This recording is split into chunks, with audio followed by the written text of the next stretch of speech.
Every word you speak holds the creative power of divine intelligence. The tongue is a mighty tool. It can shape lack or call forth prosperity. Money, in truth, is a symbol, an instrument through which the unseen substance of the universe takes form. To handle money is not a trivial act. It is a sacred exchange between you and the invisible law of supply. Therefore, every time you touch money, be it a single coin or a great sum, you are standing in the presence of divine opportunity. Money is far more than paper, coins, or digital numbers. It is the outer expression of an inner substance, a divine intelligence that takes form according to belief and speech.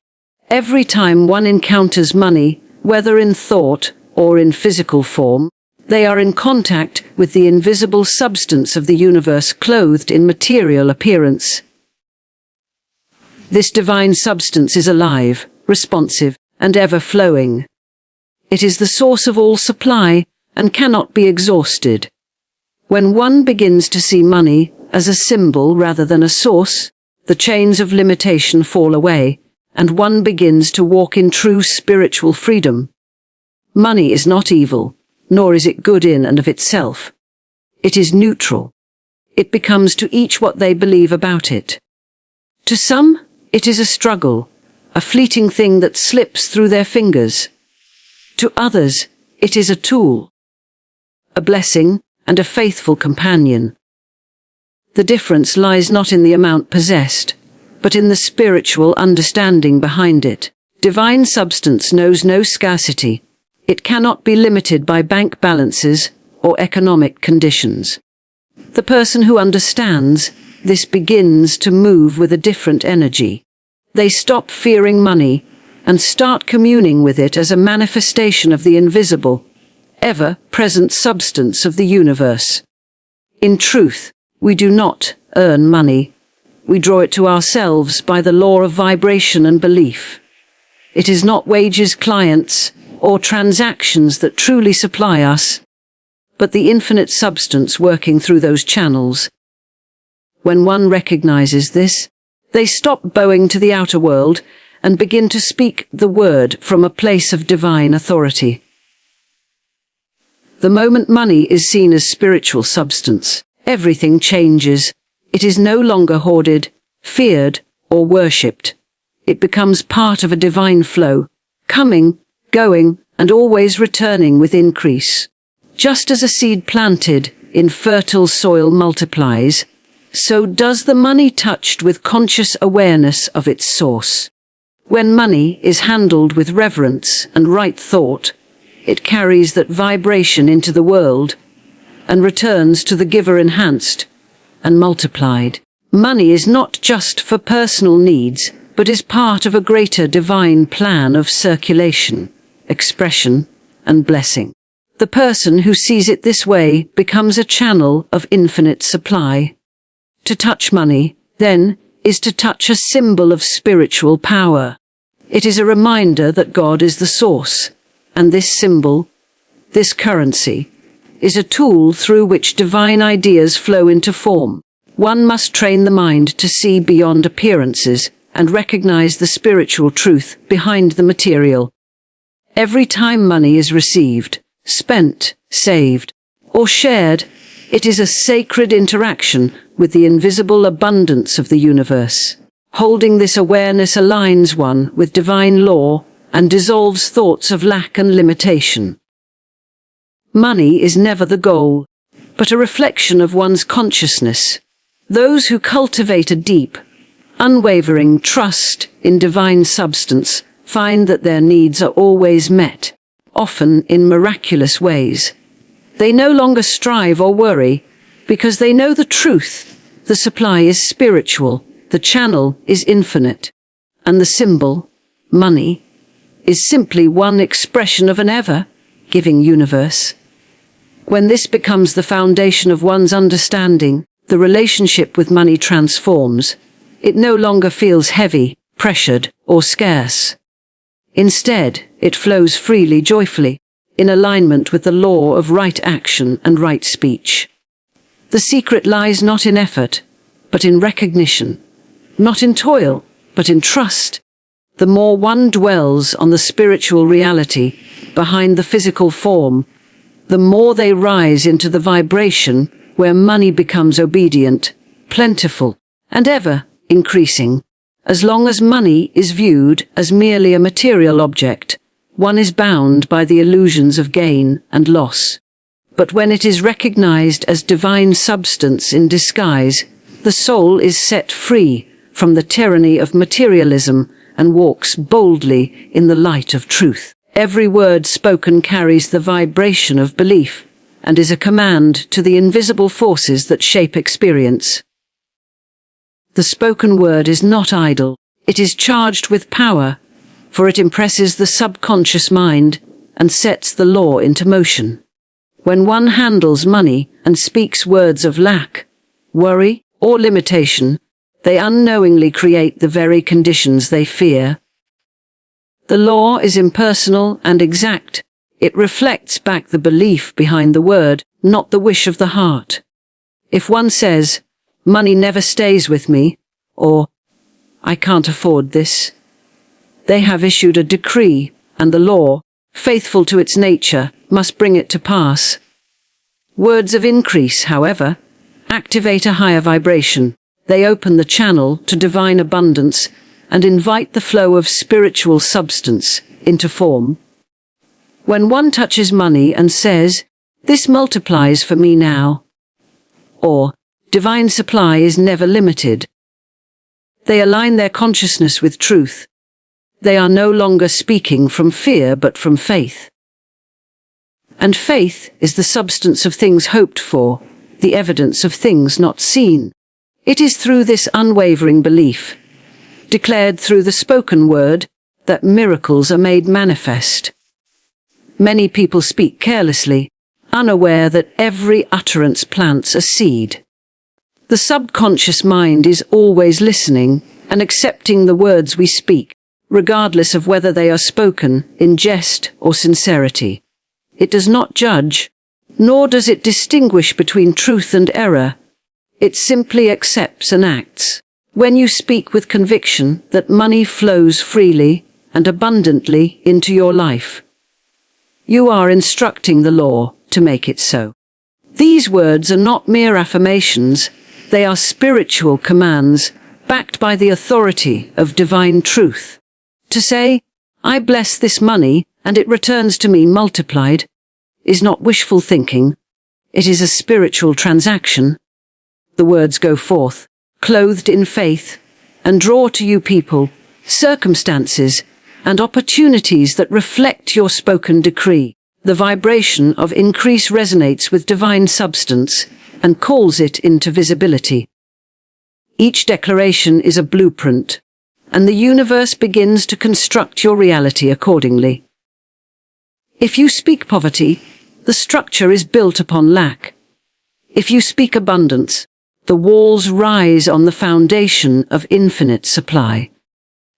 When one understands this principle, they become vigilant with their language. Words are no longer tossed into the air without thought. They are chosen with care and purpose. The mouth becomes a sacred vessel through which divine law is enacted. Money is not treated with resentment or anxiety, but with reverence and expectancy. As the hand reaches for a coin or a note, the lips declare its multiplication, and the heart rejoices in the unseen return already on its way. The invisible substance responds instantly to the tone of faith, and the channels open. The universe is a great listening ear, and every word is a signal sent forth into the ethers. The speech of faith moves mountains because it aligns with divine law. The speech of doubt creates delays, detours, and dead ends. Those who train their tongue to speak only increase, only prosperity, only divine supply, find themselves walking in alignment with the higher laws of manifestation. They understand that it is not the appearance that matters, but the word behind the appearance that holds the true power. When you say, I am always abundantly provided for. Even if the purse is light, you are not speaking from illusion. You are speaking from a place of spiritual vision. You are declaring what is true in spirit before it becomes visible in form. And because you have spoken in faith, the law begins its silent, perfect work. What is seen was once unseen, and what is declared in truth must come to pass. This is the spiritual law behind every utterance, and those who honor it with awareness become masters of their supply. Fear is the great enemy of supply. It is the shadow that clouds the vision and shuts the door to abundance. When one handles money with fear, fear of not having enough, fear of losing what they have, fear of never getting more, they cast a veil over the divine source from which all supply flows. The universe cannot give freely to the one who is gripped by doubt. Fear creates resistance, and resistance blocks the inflow of divine substance. The law of prosperity operates on faith, not fear, on belief, not hesitation. What is feared is drawn near, for the law responds not only to what is wanted, but to what is emotionally charged. Every fearful word spoken about money sets in motion a pattern of limitation. When someone says, "I can't afford this," they are not just stating a fact. They are issuing a command to the subconscious mind and to the law, and the law must obey. It begins to shape the outer world in accordance with that belief. Doors close, opportunities shrink, and supply seems to dry up, not because it has truly disappeared, but because the individual's vibration has shifted from trust to lack. The magnetic field of attraction becomes one of scarcity. Faith, on the other hand, opens all channels. It is the golden key that unlocks the storehouses of heaven. When one speaks words of faith, while handling money, no matter how little or how much, they affirm the eternal truth of abundance. They declare that divine substance is unlimited and constantly flowing. This attitude attracts more of the same. Faith sends out a signal of increase, and the universe, ever responsive, returns the echo with multiplied blessings. Faith-filled words are the bridges over which prosperity travels. It is not enough to think positive thoughts in silence while speaking words of lack aloud. The spoken word is the seed. If that seed is tainted with fear, the harvest will be poor. The power lies in aligning inner belief with outer speech. Words are not passive. They are builders, sculptors, and carriers of vibration.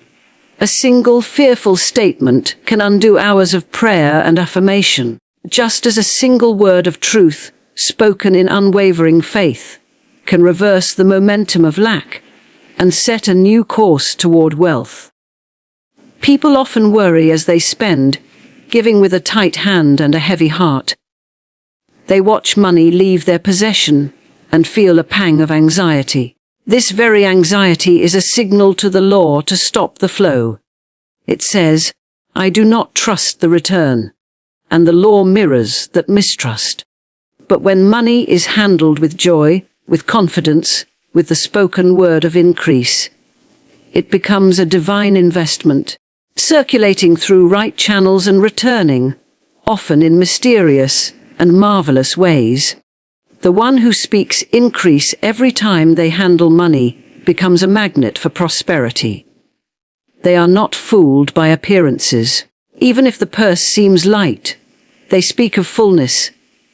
Even if the bank account seems low, they declare divine supply. This unwavering speech shapes the subconscious mind and attracts matching conditions. The outer world begins to mirror the inner certainty. The law responds to what is declared with conviction. Speaking from fear is like planting weeds in the garden of the mind. They grow quickly and choke out the flowers of faith. Speaking from faith is planting seeds of gold. Each word a promise of the harvest to come. The universe cannot fail to respond, for the law is perfect, just, and immediate. What one declares about money becomes their reality, not because the money itself has power, but because the words spoken about it direct the energy of supply. The one who fears money pushes it away, even while longing for it. The one who speaks abundance draws it near, even if there is none in sight. The law does not wait for proof, it responds to the spoken decree. Fear distorts, delays, and diminishes. Faith clears, opens, and multiplies. This is the invisible mechanism behind every financial experience. Money, like a seed, carries within it the power of multiplication. It is never static, never final. It is always in motion, always becoming. When you touch money and bless it with the thought and word of increase, you activate a divine principle that causes it to return to you in greater measure. Each rupee, each note, each coin is a point of contact with infinite substance. To declare its increase is to cooperate with the law of abundance. To complain over it, shrink from it, or curse its absence is to work against your own prosperity. Every time you touch money, you are planting a thought, seed in the soil of universal mind. And just as the earth returns the harvest according to the seed, so does the law return your financial harvest according to your spoken word. Say, "This money returns to me multiplied," and you send out a vibration that attracts more. The subconscious mind records the idea and begins to magnetize conditions to fulfill it. It is not your effort, your logic, or your hustle that brings increase, but your words spoken in faith and backed by feeling. People often treat small amounts of money as insignificant, muttering over pennies or resenting small payments. Yet every seed, no matter how tiny, contains the full pattern of what it is to become. When you honor the small, you prepare yourself for the large. When you speak increase over a single coin, you declare to the universe, "I am ready to be trusted with more." The law hears you and responds not to the amount, but to the consciousness behind it. Blessing the small prepares the soil for the great harvest. Those who curse money, calling it dirty, hard to get, or never enough, are like farmers who plant weeds and then wonder why the crop fails. Words are spiritual containers. When filled with faith, they carry divine substance. When filled with fear or scorn, they carry lack. It is not the outer money that determines your prosperity, but the inner vibration you attach to it.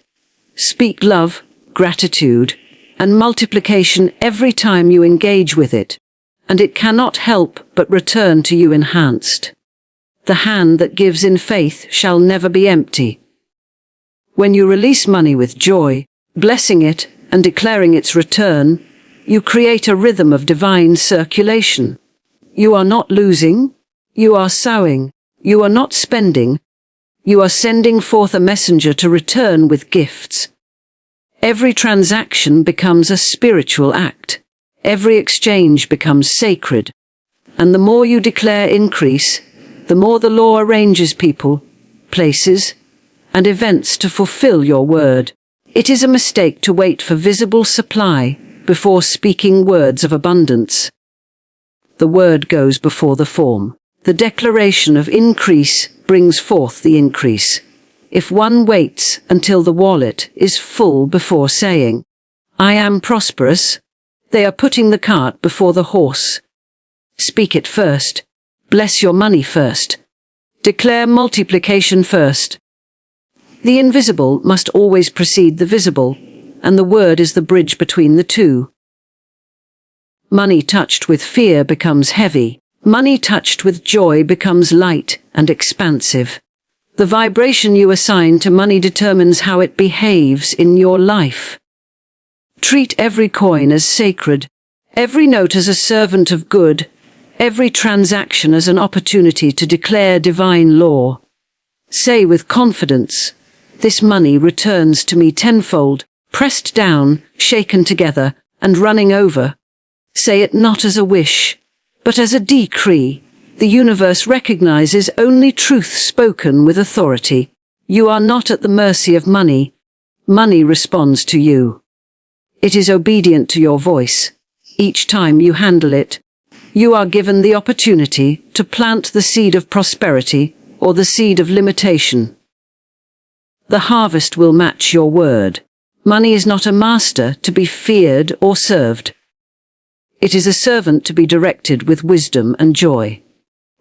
When one gives money authority over their peace, their decisions, or their sense of worth, they have surrendered their spiritual power to a symbol. True wealth is born when one understands that money is not the source, but a tool, a divine instrument that follows the consciousness of the individual. The moment money becomes a tyrant in the mind, it begins to rule with anxiety, urgency, and limitation. But when it is treated as a joyful servant, it responds with ease, harmony, and increase. The spiritually awakened person sees money as a vehicle, not a destination. It is a channel, not the reservoir. Divine substance flows through money, just as electricity flows through a wire, but the power behind it is invisible and inexhaustible.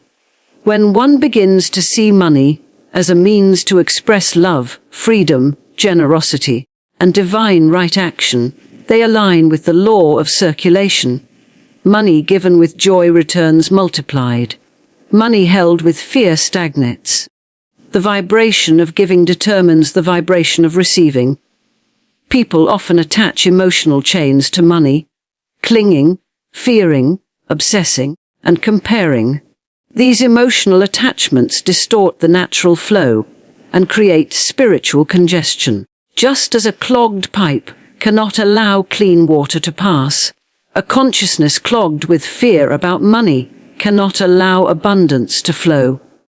The one who releases money with a sense of peace, declaring its right use and right return, is spiritually aligned with the divine rhythm of wealth. They are not ruled by money. They direct it with intention. Every time you give or spend, you are sending money on a mission. Do you send it with worry or with a blessing? Do you release it with fear or with faith? The way money leaves your hand determines the way it will return. Speak to it as you would a trusted assistant. Go forth and prepare the way for my increase. Do good wherever you land and come back with blessings multiplied. In doing so, you lift the vibration of your finances and align with divine law. Money must circulate. It is not meant to be hoarded in fear or spent in guilt. It is to be received with gratitude, used with wisdom, and released with joy. Those who try to trap money out of fear that it will leave are like those who try to hold water in a clenched fist. The tighter the grip, the less remains. But those who open their hand, bless what they have, and allow it to flow in trust, find that it returns again and again, often in surprising and delightful ways. There is no virtue in being ruled by money, just as there is no virtue in rejecting it. Both extremes are rooted in fear and misunderstanding. The spiritual attitude is one of balance, to welcome money as a helpful friend, to command it as a willing servant, and to release it as a joyful expression of divine substance. In this consciousness, money serves its highest purpose. It facilitates freedom, generosity, expression, and divine right action. The law does not reward struggle. It rewards alignment. Those who believe they must serve money endlessly to keep it are out of harmony with the truth. You were never created to serve money. You were created to serve divine purpose, and money was created to serve you in that purpose. When you rise into this understanding, the relationship reverses. Money no longer dictates your decisions. It follows your word, your belief, your vision. The word becomes law, and the servant obeys the master. Speak from this authority, and you will find money responding as a faithful, tireless messenger, eager to return with increase.